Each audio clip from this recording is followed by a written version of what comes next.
Bismillahirrahmanirrahim. Assalamualaikum warahmatullahi wabarakatuh. Alhamdulillah. Salatu wassalamu ala rasulillahi wa ba'd. Para jemaah, saya kemarin mendapatkan satu kasus yang menyedihkan hati saya. Ada seorang suami lah, ayah.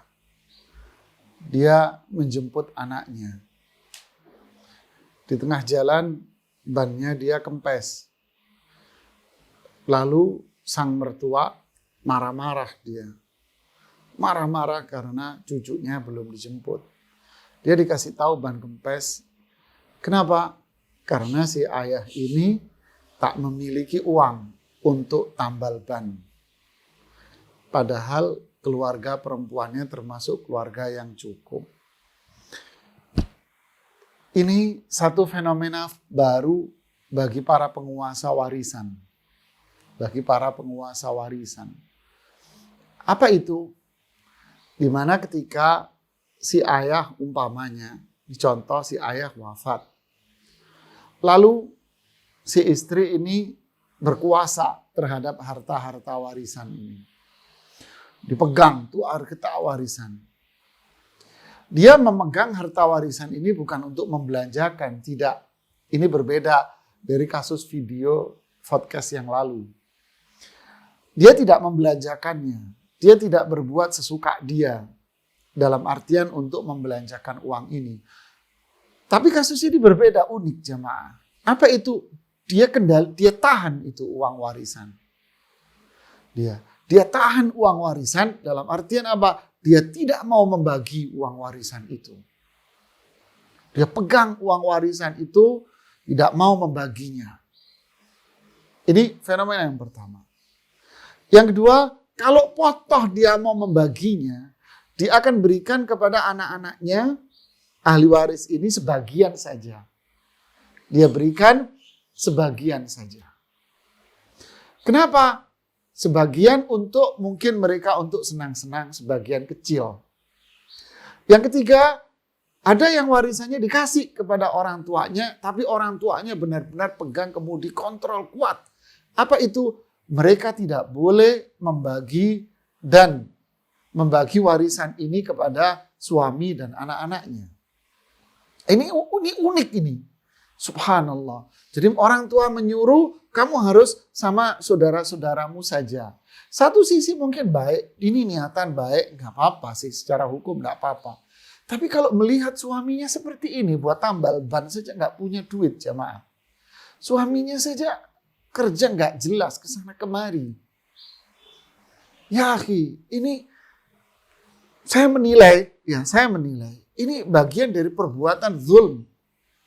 Tidak boleh orang tua menahan warisan seperti ini. Ini zulm ini. Ya. Menahan warisan yang dimana alasannya satu, itu bukan hak Anda untuk menahan. Bukan kewenangan Anda untuk menahan. Kalau Anda mau membantu mereka untuk memberikan saran dan ide, silahkan. Tapi kalau itu dikendalikan seutuhnya, harus begini, nggak boleh ini, nggak boleh ini. Apalagi dikasih sekedarnya. Apalagi diatur, dia tidak boleh memberikan kepada orang lain. Padahal itu suaminya sendiri, bisa jadi itu suaminya, bisa jadi itu istrinya, bisa jadi itu anak-anaknya, tidak boleh. Tapi untuk dipegang sendiri saja, kalau mau sama saudara kandungmu saja. Ya akhi, ini intervensi yang kelewatan dalam hal masalah waris. Padahal anak-anaknya membutuhkan untuk sekolah. Bahkan suaminya butuh untuk modal. Bantu mereka. Saya takut ini bagian dari apa yang Allah firmankan. Ya ayyuhalladzina amanu. La ta'kulu amwalakum bainakum bil batil. Wahai orang-orang yang beriman. Jangan kalian memakan harta sesama kalian dengan cara yang batil. Mungkin ada yang mengatakan, loh saya nggak makan. Apa yang dimaksud dengan makan? Makan ini mendolimi orang.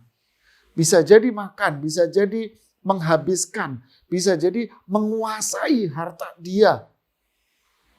Sampai kapan? Sampai kapan ini dikuasai? Padahal kemarin ada yang curhat sama saya sudah hampir berapa tahun? Hampir 20 tahun. Ada yang wafat dari tahun 95 sampai sekarang itu harta dikendalikan dan dikuasai oleh saudara tertuanya. La haula wala quwata illa billah. Padahal ini mereka rumah ada yang ngontrak, ada dikendalikan. Mereka nggak makan, tapi dikuasai, ditahan uang itu untuk tidak dibagi. Ini zulm, ini kezoliman, ini jamaah. Ya, jangan sampai kita berbuat zalim. Dosa akhirnya kita. Ini akibatnya jika yang bersangkutan nanti wafat. Ini akan diklaim uang pribadi. Enggak, ini bukan warisan ayah. Ini uang pribadi mama. Ini uang pribadi ayah saya. Ini bukan warisan dari kakek. Akhirnya keributan semakin merebak kemana-mana, nggak keru-keruan. Ya akhi, selama ini harta bukan uang kita. Berikan kepada mereka yang berhak. Lalu kita boleh memberikan saran. Silahkan mereka menggunakan uang itu untuk kepentingan masing-masing. Semoga harta warisan yang kita pegang bisa dijalankan, amanah ini dijalankan dengan baik dan diberikan kepada mereka yang berhak untuk menerimanya untuk kebutuhan mereka masing-masing. Semoga bermanfaat buat saya dan kita semua. Subhanakallahumma bihamdik, asyhadu an la ilaha illa anta, astaghfiruka wa atubu ilaik. Assalamualaikum warahmatullahi wabarakatuh.